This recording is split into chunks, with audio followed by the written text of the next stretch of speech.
Good morning, dear students. Today we are going to start our next topic, that is importance of delegation of authority. The importance अपने को यहाँ इस तरीके ना table है कि ऑर्गेनाइजेशनल ਦੇ फ्रेमवर्क ਨੂੰ ਆਪਾਂ ਇਸਟੈਬਲਿਸ਼ ਕਰਨਾ, वर्कलोड घटाना, सबॉर्ਡੀਨੇਟਸ ਨੂੰ मोटिवेट करना, मैनेजर्स ਨੂੰ डेवलप करना ताकि बिजनेस की एक्सपेंशन हो सके, ग्रोथ हो सके। फिर ਆਪਾਂ ਕੀ करना, डिसीजन मेकिंग, कोआर्ਡੀਨੇਸ਼ਨ, स्पैशलाइजेशन तो इंप्रूवमेंट करनी हो। इन्होंने वन बाय वन आप एक्सप्लेन करांगे। फस्ट अपने को लेके क्रिएटिंग ऑर्गेनाइजेशनल फ्रेमवर्क। सब तो पहला आप ऑर्गेनाइजेशन का फ्रेमवर्क क्रिएट करना कि जो आप अथॉरिटी है, ठीक है, जो रिस्पोंसिबिलिटी किस तरीके ना देनी है, किस तरीके ना देनी होंगी। आप इहदा फ्लो डाउनवर्ड कि सुपीरियर्स की करते हैं, सुपीरियर्स होंगे ने एंड अपने को सबॉर्ਡੀਨੇਟਸ। सुपीरियर सबॉर्ਡੀਨੇਟ में इनफॉर्मेशन फ्लो कर देंगे ने, अगे नूं नीचे नूं जाती है डाउनवर्ड, उन्होंने बोल देंगे आ क्रिएटिंग ऑर्गेनाइजेशनल फ्रेमवर्क। क्रिएट की करती है सुपीरियर तो सबॉर्ਡੀਨੇਟ का रिलेशन, जिहदे आपां पता लग जाता वा की अथॉरिटी है तो की रिस्पोंसिबिलिटी है। जिहदे नाल जदों आपां काम डिवाइड करता उहदे नाल वर्कलोड अपना की हो जाता, घट जाता वा। ठीक है, वर्कलोड अपने को बहुत ही ज़्यादा घट जाता वा। Workload of the top management is considerably reduce as the authority is delegated to the subordinate. ठीक है, क्योंकि उन्होंने डेली टास्क वगैरह करने होंगे ने। फिर जिहदे नाल आपां सबॉर्ਡੀਨੇਟਸ नूं की करते हैं, मोटिवेट होंदा जो काम वधिया करती है, अपना सही तरीके नाल परफॉर्म करती है, उन्होंने आप मोटिवेट करते हैं कि तुहानूं किसी ना किसी तरीके नाल कुछ होर भी चीज़ प्रोवाइड की जाऊगी, लाइक मॉनिटरी और नॉन मॉनिटरी, कि मनी दे विच भी हो सकती है, नॉन मनी च भी हो सकती है। फिर मैनेजर्स नूं डेवलप करना, वो भी किहदे नाल आपां स्किल्स, टैलेंट, एनर्जी, ये सारी चीज़ां कहंदे आपां उन्हां नूं परफॉर्म करते रहना ताकि उन्हां विच की वधदा रहे, अपना सैल्फ कॉन्फिडेंस तो कंफिडेंस वो काम करने के योग हो सकन। ये सारी चीज़ां उन्होंने दसदा। उस बाद विच आपां ग्रोथ ते एक्सपेंशन, अगे दी अगे आपां उन्होंने ग्रोथ करी जानी, create more jobs for absorbing the increase workload because expansion and growth without affecting the organisational frame. इस करके अपने को लेके इन्हों आपां ये फैसिलिटी दिंदा वा डेलीगेशन एंड अथॉरिटी दे विच कि आपां बिजनेस नूं होर भी ज़्यादा एक्सपेंड कर सकते हैं। फिर आपां डिसीजनस की लेनी है, प्रॉम्प्ट डिसीजन होंगे, मतलब छेती डिसीजन लिते जाते हैं। हर एक मैनेजर अपना काम ईजीली परफॉर्म करते हैं, उन्होंने पता होंगे किस तरीके ना करना, जिहदे नाल अपने इंप्लॉयज़ दे विच की आउंदी है कोआर्ਡੀਨੇਸ਼ਨ, आपस में तालमेल बनी रही है। हर एक इंप्लॉय जिहड़े ऑर्गेनाइजेशन दे विच हुंदे ने, डेलीगेशन ऑफ अथॉरिटी क्रिएट की करती है अपनी relationship all the employ of organisation, ताकि आप हर एक ऑर्गेनाइजेशन में प्रॉपर तरीके नाल वधिया ओवरऑल ऑर्गेनाइजेशन नूं वधा सकीए, कोआर्ਡੀਨੇਸ਼ਨ। फिर जिहदे अपने को की आउंदी है specialization due to delegation of authority वंडन नाल, अथॉरिटी सौंप देन दे नाल मैनेजर्स की अपने को manager assign the task to efficient subordinate based on their skill and experience, उहदे अकॉर्डिंग उन्होंने वंडदी ने, जिहदे नाल अपने को की आउंदी है स्पैशलाइजेशन। फिर अपने को लास्ट जिहड़ा पॉइंट है importance the improvement in efficiency of organisation. फिर जो आप काम नूं अगे दी अगे वंड दिंनी है, ठीक है, वो हर एक काम अलग अलग परसन करता वा, जिहदे नाल उहदे विच की आउंदी है एफिशिएंसी, तो उन्होंने कह सकते improvement in efficiency of the organisation. Next अपने को principles of delegation. First principle है principle of delegation by result expected, कि जो आप उन्होंने अधिकार सौंपे सीगे उहदे अकॉर्डिंग रिजल्ट आ रहा वा। ये किहदे विचकार हुंदा वा, result expected and amount of authority granted to the subordinates, कि सबॉर्ਡੀਨੇਟਸ नूं कितना आपां जो भी अथॉरिटी ग्रांट दी उन्होंने दी हुई है उहदे अकॉर्डिंग। फस्ट अपना goal are defined suitable person are selected for job and result expected from them are determine, कि जिहड़े आप डिटरमाइन कीते हुंदे उहदे अकॉर्डिंग आ रहे हैं। फिर अपने को की है principle of parity of authority and responsibility, कि अपने को जो ये रिलेशन दसदा वा ऑर्गेनाइजेशन दे विच कि दोनों वे होंगे अथॉरिटी ते रिस्पोंसिबिलिटी नूं, पैरिटी मतलब इक्वल लैके चलना। एक अपने को डिसपैरिटी होंगी, एक पैरिटी होंगी है, पैरिटी होंगी इक्वैलिटी, डिसपैरिटी होंगी है अनइक्वलिटी, कि दोनों नूं बराबर लैके चलांगे अगर फिर ही अपना जो भी टास्क वगैरह कंप्लीट ईजीली हो सकती है। ठीक है, इन सिंपल वर्ड्स के आप बोल सकते हैं there should be complete parity, पूरी दी फुल फ्लैज होनी चाहिए between the authority granted and responsibility imposed on subordinate by the superior द्वारा जो सबॉर्ਡੀਨੇਟ ने वो उपर दी होंगी, उन्होंने दे विचकार बिल्कुल बराबर होनी चाहिए है। फिर अपने को लिखिए principle of absolute responsibility. Absolute है सही तरीके अपन दस दी है कि कहते it imply the manager is not relieve from the responsibility by simply assigning task and delegation authority to subordinate. ये नहीं गा कि वो जो काम दूसरे परसन नूं सौंप दूगा तो आप रिलैक्सेशन फील करूगा, ਉਹਦੇ ਕੋਲੇ ਉਹ ਕਹਿੰਦੇ ਰਿਸਪੋਂਸੀबिलिटी ਉਹਦੀ ਹਮੇਸ਼ਾ ਐਬਸੋਲਿਊਟ ਰਹਿੰਦੀ ਹੈ, ਉਹ ਵੀ ਕਿਹਦੀ ਮੈਨੇਜਰ ਦੀ।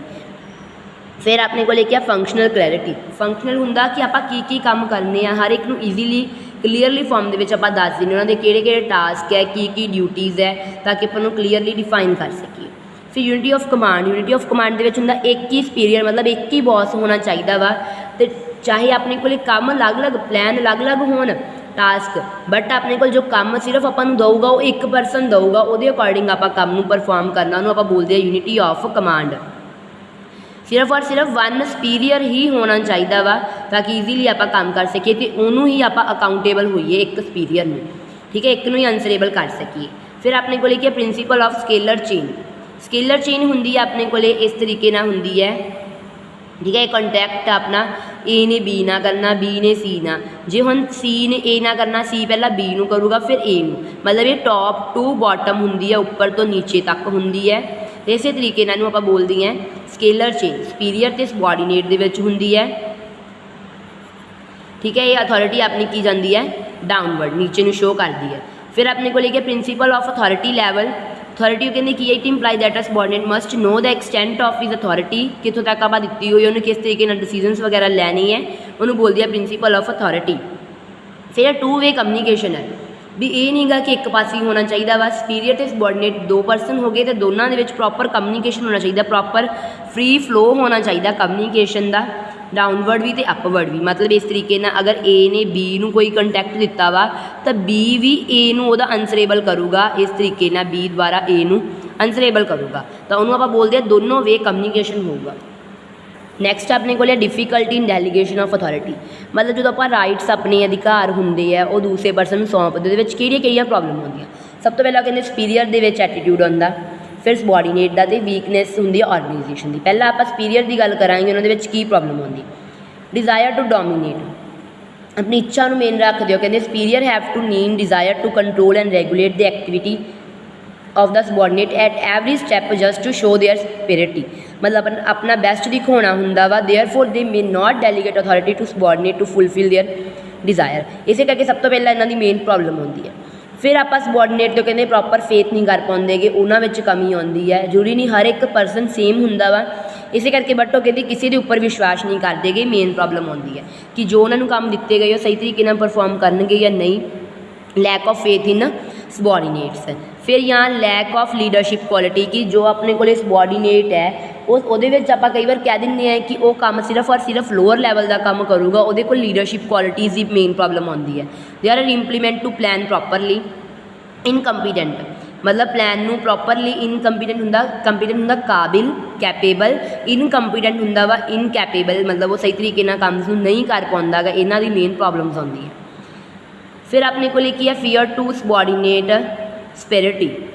ਉਹਦੇ ਵਿੱਚ ਕੀ डर रहिंदा वा, superior may hesitate to delegate authority out of fear that subordinate may perform better than. कहते की होंदा उन्होंने ये होंदा सुपीरीयर नूं कि अगर उन्होंने असीं सबॉर्डिनेट नूं नीचे वाले परसन नूं कोई काम देता, अगर उन्होंने साडे तो भी वधिया परफॉर्म किया तो होर किते उन्हां नूं ना मैनेजर अपॉइंट कर देण। इसे करके वो कहते इस डर दे विच रहिंदे है। फिर अपने को की है कंजरवेटिव एटीट्यूड, मतलब उन्होंने जो गल करते हो बहुत ही ज़्यादा होंगी है इन नेचर एंड अनप्रोग्रेसिव, कि आप जो एक्सपैक्ट किया होंगे उदों कुछ ज़्यादा ही होंगे। फिर मेन कंट्रोल की मेन प्रॉब्लम होंगी है। Lack of control in the absence of adequate control, अगर कंट्रोल ही नहीं हैगा, ठीक है, वर्कर आई जाते हैं जाई जाते हैं जो मर्जी, कोई टाइम नहीं हैगा, तो वो अपना नाल तो डिसिपलिन मतलब अपना खराब होंदा वा, नाले अपने गोल्स कंप्लीट नहीं होंगे। मेन कादी प्रॉब्लम आती है लैक ऑफ कंट्रोल। फिर कंसनट्रेशन ऑफ अथॉरिटी, सिर्फ और सिर्फ मैनेजर की है, the manager who have strong desire to command and control other may not delegate authority. Authority नहीं दे सकते, सिर्फ और सिर्फ अपने राइट्स उन्होंने असीं आपके उपर ही फोकस करिए। हाँ अपने को लेके सबॉर्डिनेट्स नूं की प्रॉब्लम आती है। सब तो पहला सैल्फ कॉन्फिडेंस, कि उन्होंने ये लगता कि साढ़े विच कॉन्फिडेंस की कमी है, कॉन्फिडेंस नहीं हैगा, बट तो सारा कुछ कर सकते हैं, बट मेन प्रॉब्लम कादी होंदी है self confidence. Subordinate may not confidence of carrying out the task to the satisfaction of the superiors. जो सुपीरियर ने काम दिता होंगे वो सही तरीके नाल परफॉर्म नहीं कर पाते। They may be unwillingly to accept the authority, इसे करके अपनी मर्जी के नाल नहीं एक्सैप्ट करते। ਫਿਰ ਫੀਅਰ ਆਫ ਕ੍ਰਿਟਿਸਿਜ਼ਮ ਕਿ ਉਹਨਾਂ ਨੂੰ ਇਹ ਹੁੰਦਾ ਵਾ ਕਿ ਸਾਡਾ ਜੋ ਕੰਮ ਹੈ ਉਹਨੂੰ ਕਿਤੇ ਗਲਤ ਤਾਂ ਨਹੀਂ ਮੰਨਣ। The subordinate may avoid to accept the authority due to fear of unnecessary criticism by superiors। ठीक है, चाहे वो कहते माइनर जी गलती उन्होंने ये हुंदा कि सानू किते चंगा माड़ा मतलब गलत ना बोल देन।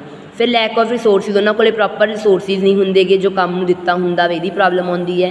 फिर lack of incentives, the delegation of authority is always coupled with additional responsibility कि लग दिंदे है जिहदे विच कहंदे जदों वधिया तरीके नाल काम करदे बट उन्हां नूं वो कहंदे जदों असीं काम करदे उन्हां नूं इंसेंटिव्स की प्रॉब्लम हुंदी है, उन्हां नूं रिवॉर्ड वगैरह नहीं दिता जांदा हैगा। फिर डिपेंड काहदे उपर अपने कोले सुपीरियर के उपर, सुपीरियर ने जिद्दां कहता उदा ही इन्हां ने गल करनी है, उदा ही इन्हां ने काम करना वा, इस करके मेन प्रॉब्लम होती है। फिर वो कहते कई बार इन्हां नूं ओवर बर्डन विद वर्क बहुत ही ज़्यादा हुंदा ऑलरेडी, मतलब इन्हां दे आपां कह दिंदे हैं कि एक अपने कोल अगर एक बॉक्स है, अगर ये बॉक्स अपना पूरा फुल कंप्लीट हो चुकिया वा, ठीक है, इस तो बाद भी जिहदे विच आपां कुछ पुट करांगे तो बाहर नूं जाऊगा, तो कहते इवें जिहड़ी आ चीज़ बाहर नूं जा रही, इन्हां दा ये कंडीशन हो जाती है कि वर्क इन्हां दा बहुत ही ज़्यादा हो जाता। फिर कहते अपने ऑर्गेनाइजेशन मेन प्रॉब्लम की होंदी है, ऑर्गेनाइजेशनल फ्रेमवर्क दे विच प्रॉब्लम आउंदी है। Delegation of authority is grave problem where organisational framework is weak, जिथे उन्होंने सही तरीके नाल पता ही नहीं आपां की काम करना, किस तरीके नाल करना, what is to be done, where it is to be done, how it is to be done, कहते कुछ क्लैरिटी नहीं, तो वही मेन प्रॉब्लम होती है। फिर प्लैनिंग गलत कर ली, प्लैनिंग नहीं सही की।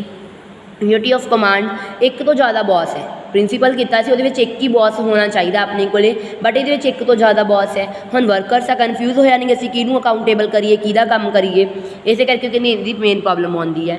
फिर अपने को की है लैक ऑफ इफैक्टिव कंट्रोल कि उन्होंने कोले कंट्रोल प्रॉपर तरीके नाल है नहीं गा, इसकी भी मेन प्रॉब्लम आती है।